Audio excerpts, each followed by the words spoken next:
என்ன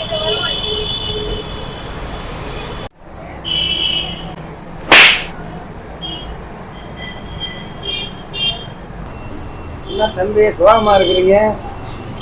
தம்பி என்னாச்சு? ஏன் சோகமா இருக்கிற? கேக்குறேன்ல, சொல்லுப்பா. ஒன்றும் இல்லைண்ணே, ஒரு 50,000 ரூபா. அப்ப நீ சோகமாவே இரு, பேசாம போயிருக்கலாம் அப்படியே.